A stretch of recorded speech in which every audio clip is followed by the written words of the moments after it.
Happy Saturday. Yes, 16th of March, and you know what that means.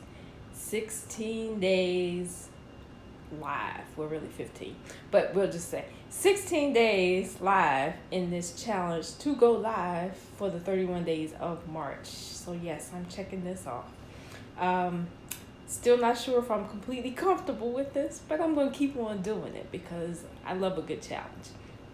But anyway, um, I'm Ingrid. In case you don't know who I am, the name behind Passport and Wine Bottles. That's the page you follow me on now.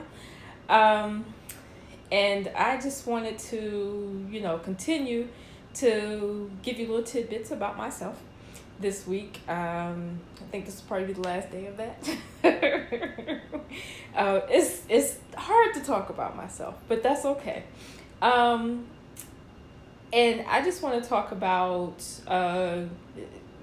group travel and versus solo travel, and my experience with both. I've been on quite a few solo trips. I've taken several solo trips to where'd I go? I went to Jamaica a couple of times by myself. Went to South Africa by myself. Let's see, where else did I go by myself? I feel like there's somewhere else. But anyway, you kind of get the picture. But I actually enjoy going going with small groups as well. And some people think, oh, group trip, you're stuck to a schedule, you have to, room with somebody you don't like or what have you, or so forth and so on. But what I've found is that well, first of all, I'm an only child, so I'm accustomed to kind of being by myself. Not that, I'm just accustomed to it. That's my life. And so I know how to make the best of the time that I have for myself, by myself, even if I'm in a group. A lot of times with group travel, there are set itineraries and things that the group has to do. But just know that if you have paid for your group travel up front, you can opt out of any of those opportunities that may be on that itinerary if you want to.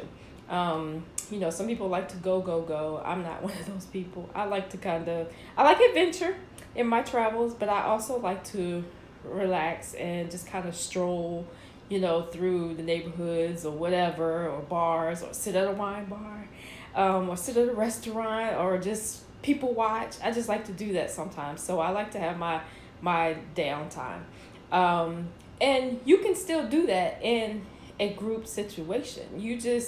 And actually I think it's better if you do it in a group situation, because if you wanted to wander off, to some area of, of a country that, just wander off really, you can let somebody there know. And so it's it should ease your mind a little bit more to know, okay, so-and-so, my roommate, knows that I'm over here in this part of Paris. So somebody to keep contact with, somebody, so it's kind of a safety thing too. So just know that just because you go on a group trip, it doesn't mean you have to do all of the activities. They may seem tempting, but you can kind of carve out some time for yourself. And I actually advise that you do. When I put together my group trips, I do set aside some days where there's nothing planned. I do provide, some suggestions of things to do, but nothing is required. And you can, participate or not, and no hard feelings at all, because it's your vacation. That's the other thing. Remember, it's your vacation. Whether you go by yourself, whether you go with a huge group, or whether you go with just some, close friends, a handful of people. It's your vacation. Do what you want to do on your vacation. So I actually like both of those. So a group trip or solo is fine with me. I honestly don't have a preference. But anyway, that's just a little bit about me, and also a little bit about ways to travel, be it a group, be it solo. But I hope you got something from that, and enjoy the rest of your Saturday.